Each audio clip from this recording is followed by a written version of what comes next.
In a Buddhist story, it's narrated that a woman holding a body of her deceased child goes to Buddha in tears and lament. The heartbroken mother, who had done everything to bring her child back to life, asks Buddha to do something to revive her child. Buddha looks at the child's body for a moment and says to the mother, "Get me a potion. Go and bring some mustard seeds from a house where no one has ever experienced the loss of a loved one." The woman runs from house to house throughout the city in search of the mustard seeds. But she realized that such a house does not exist. Yet, with the hope that Buddha could revive her son, she brings some mustard seeds with her.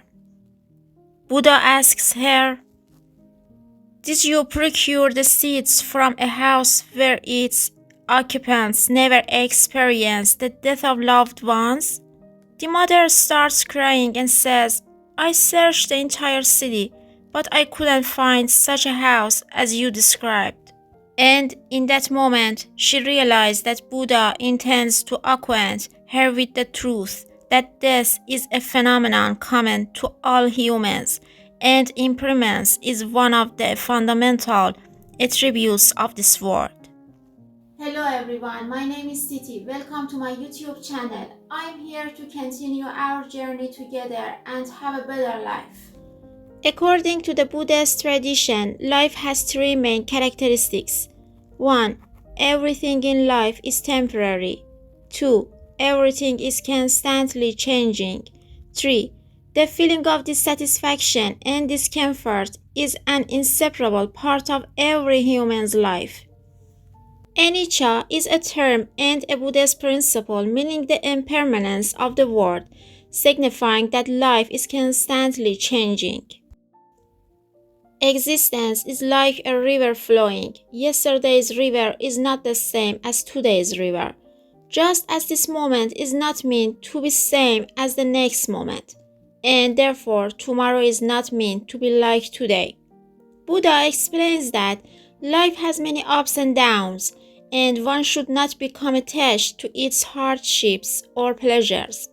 Everything in life is temporary and subject to change, both good days and difficult days. We cannot escape these instabilities, but with the help of Buddha's techniques, we can learn how to cope with them.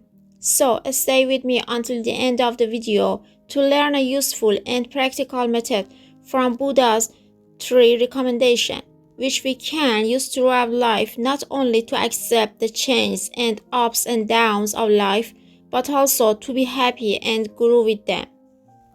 Number 1. Accept change. Buddha says everything in this world is temporary and everything is constantly changing. Many of us desire stability and dislike the idea of change in life because we fear the unknown. But as Buddha says, change is inevitable in every human's life, and instead of denying and resisting change, we should accept what has happened. Imagine you went to the beach and start building a sandcastle. You're engrossed in building a beautiful and flawless sandcastle, but suddenly the sea turns stormy and the tide comes in, destroying everything you've built. Buddha says some events are beyond our control and capabilities, and sometimes we have no choice but to accept them. Change can happen quickly and at any moment in anyone's life. Buddha believes that change is never painful. Resistance to change is painful. It's like swimming against the current of a river. By refusing to accept this change, we actually make it worse. The meaning of change in Buddha's sentence refers to ups and downs of life, which are parts of life's nature. Since every change presents us with new challenges, we must learn to be flexible and adapt to situations. However, adaptability doesn't mean accepting defeat. Rather, it means successfully overcoming challenges. Confucius, the great ancient Eastern philosopher, says, A reed that bends in the wind is stronger than the mighty oak that breaks in the storm. Number 2. Practice non-attachment.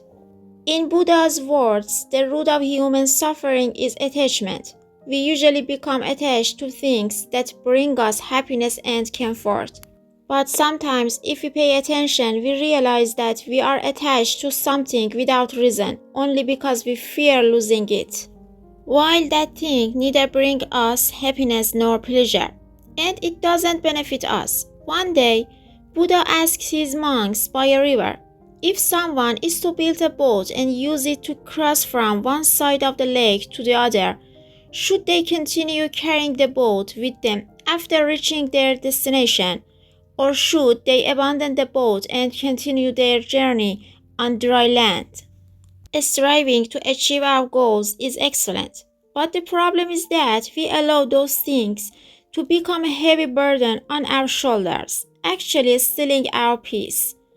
Buddha emphasized with this example that we shouldn't cling to things whose time has passed, and this can apply to our relationships, positions, and even our acquaintances. Number 3. Learn from life experience. Buddha says every experience, no matter how bad it may seem, has some blessing within it.